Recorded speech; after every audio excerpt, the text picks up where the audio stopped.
This is Ms. Piercy with Module 1 of English 2311, Technical Communications.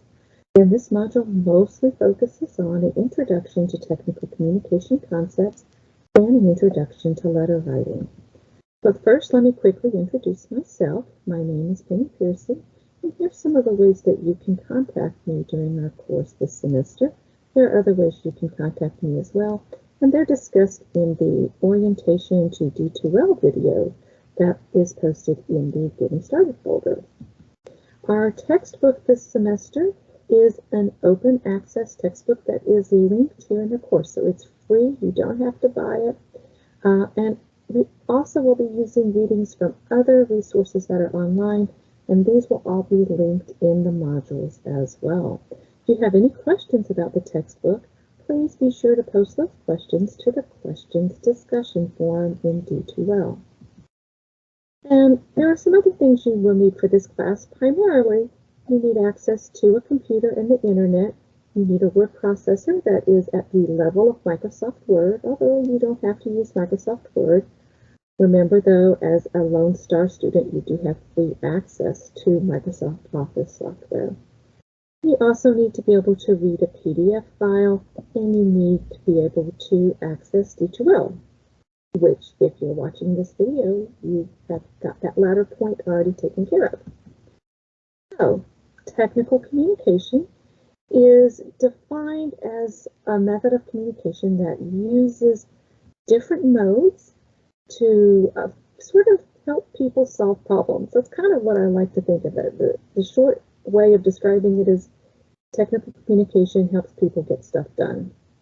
So that's why it's very different from, just sort of expressive communication, where, we're just trying to put ourselves out there in the world because it expresses our individuality or personality. Technical communication is very different from that.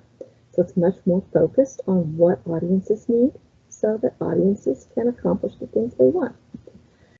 The three main purposes of technical communication are to inform, to instruct, and to persuade. And you can often see certain documents that will mix those styles, and they might use more than one of those purposes in them. Technical communication, though, even if you're not a professional writer, is definitely part of everyone's career. As this slide is meant to illustrate with these pictures, no matter what you do in your life, you will be doing at some level technical communication when you interact with your colleagues, with your supervisors, with customers, and whether that's written, spoken, print, digital, cell phone, all different ways of communication. So the thing that really makes technical communication effective is a strong awareness of what the rules are for the specific kind of document or communication you're doing, and the whole, what we call rhetorical situation, which is an awareness of the audience, an awareness of your goals as the communicator, and awareness of the context that surrounds the situation. Your audience are obviously the people who you are trying to reach and who are going to be using your information to do something. Every document will have a primary audience. Some documents may also have a secondary audience. You have to think about your audience's background. Is it a technical background where they'll be expecting a lot of jargon or facts and figures? Is it semi-technical?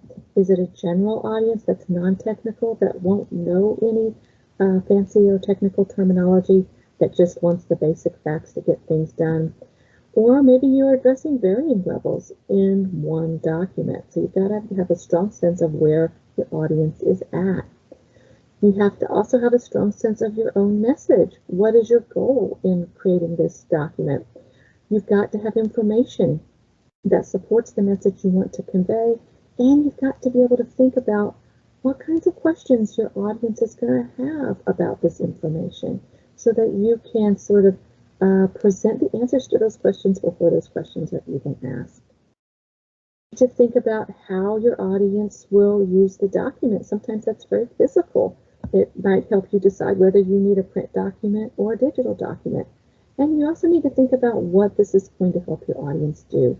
And that's going to help you determine how maybe to structure the document, what kind of information to put into it, and maybe other factors of a document, such as images or design. You also need maybe to know what's the background situation, what are the things that have happened before that have led to this event. Are you writing within a specific cultural context or an institutional context? Maybe are you writing someone who's a different age or language or cultural background from you? These are factors that can influence how you communicate.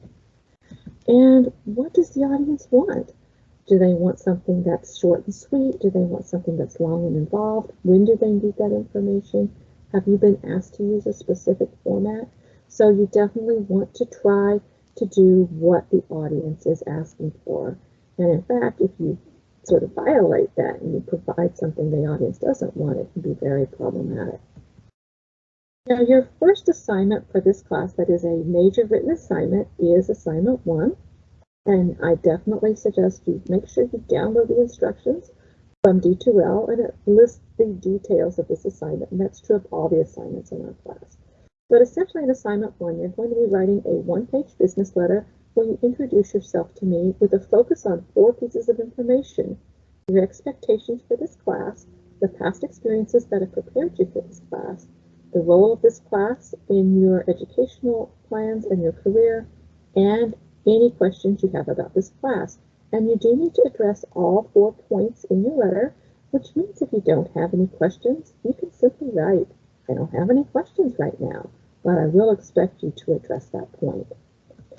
And when I'm assessing your submission, here's what I'm going to be looking for. Have you correctly used business letter format? So the textbook will help you out with that, as will the sample letter I have posted in D2L that explains letter format. Does your letter have an appropriately professional tone and content? Have you shown that you understand my information needs and interests? Are you basically focusing on those points that I'm asking you to address and focusing on my role as your instructor? Have you organized your information logically into paragraphs? Have you used enough detail to make your writing meaningful and interesting, but have you been concise and businesslike so you're not adding too much information? So these are the criteria for this assignment. Now you might think, why do we use a letter? It's 2021. Don't most of us communicate via email and other electronic means? And of course we do. And sometimes we send letters via email too. But often we will use a physical letter if it meets the expectations for the situation, such as a job application letter. It helps create a professional impression. It's something that's used from one business or organization to another business or organization, or as a private citizen to write a business that you don't work for.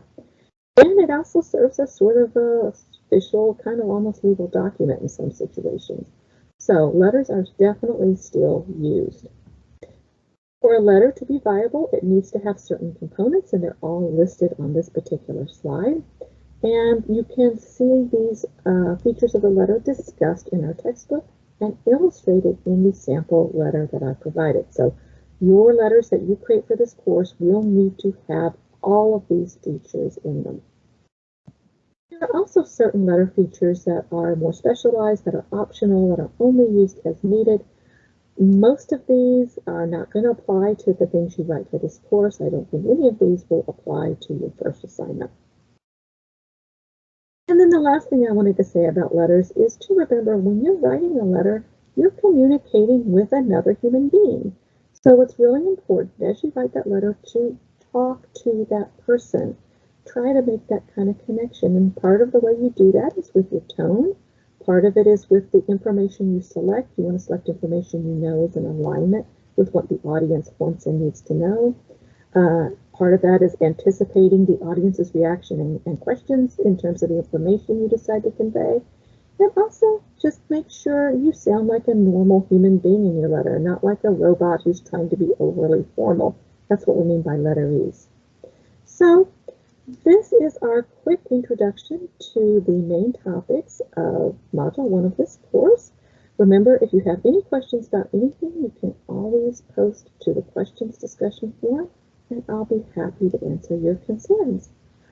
See you in the next module.